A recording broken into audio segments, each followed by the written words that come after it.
ശരി, ആരെ പറ്റിയാ പഠിച്ചുകൊണ്ടിരുന്നത്? ശരി, നീതി ആയോഗിന്റെ ഫുൾ ഫോം എന്തുവാ? ട്രാൻസ്ഫോമിംഗ്.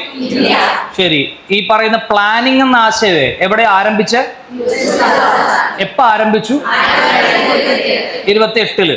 ഇന്ത്യയിലെ ആശയം എപ്പോ മുതൽ ഉണ്ടെന്ന് പറയാം? ഏത് സെഷൻ?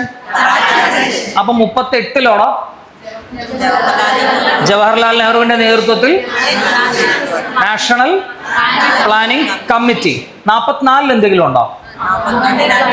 ബോംബെ പ്ലാനും ഗാന്ധിയൻ പ്ലാനും ആണല്ലോ. 45, 50 നിലവിൽ വന്നു. ഓഗസ്റ്റ് 17 പൂർണ്ണമായിട്ടും നിർത്തലാക്കി. ഇനി ഓഗസ്റ്റ് 15 നീതി ആയോഗ് നിലവിൽ പ്രഖ്യാപിച്ചു. അപ്പൊ നിലവിൽ വന്നത് എന്നാ?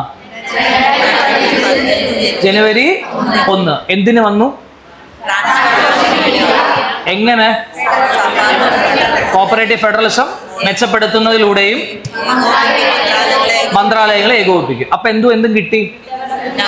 വികസനവും പുരോഗതിയും കിട്ടി ആണല്ലോ. അതും കഴിഞ്ഞപ്പോഴത്തേക്കും എന്തെന്ന് വേണമെന്ന് പറഞ്ഞു? തിങ്ക് ടാങ്കായി പ്രവർത്തിക്കണം. മറ്റ് രാജ്യങ്ങൾക്കും തിങ്ക് ടാങ്കുകളുണ്ട്. അവരുമായിട്ട് എന്ത് നടത്തുക? കമ്മ്യൂണിക്കേഷൻ നടത്തുക.